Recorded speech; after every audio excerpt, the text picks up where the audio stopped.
Don't you know the rules of the road? That's a fatal mistake. Hi, I'm Vasya, your instructor. Join our club and drive safely and without fines. Today, we will practice the task about intersections. Intersections with priority are not an easy task, and only a few of our viewers can do it correctly. So, here's the question. Cars A and B arrived at this intersection at about the same time. Car A wants to turn left, and Car B wants to go straight.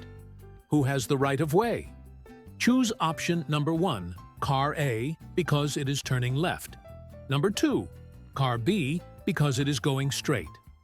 Option number 3, Car B, because it is on the right. Option 4, Car A, because it is on the left. Pause the video and write your answer in the comments. At the end of the video, you will find out if your answer is correct. I will set a timer and give you 10 seconds to think about your answer.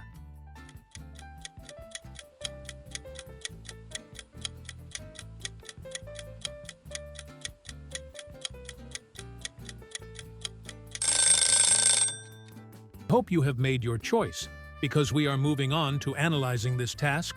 So, in the picture, two cars are approaching an intersection. Car A wants to turn left, and Car B wants to go straight. Who has the right of way when two vehicles arrive at a four-way intersection at approximately the same time? The vehicle on the left must yield to the vehicle on the right. Car B is to the right of Car A, so Car B has the right of way. Therefore, the correct answer is number 3. Congratulations if you chose it. Subscribe to my channel so that the police never stop you and issue you a ticket.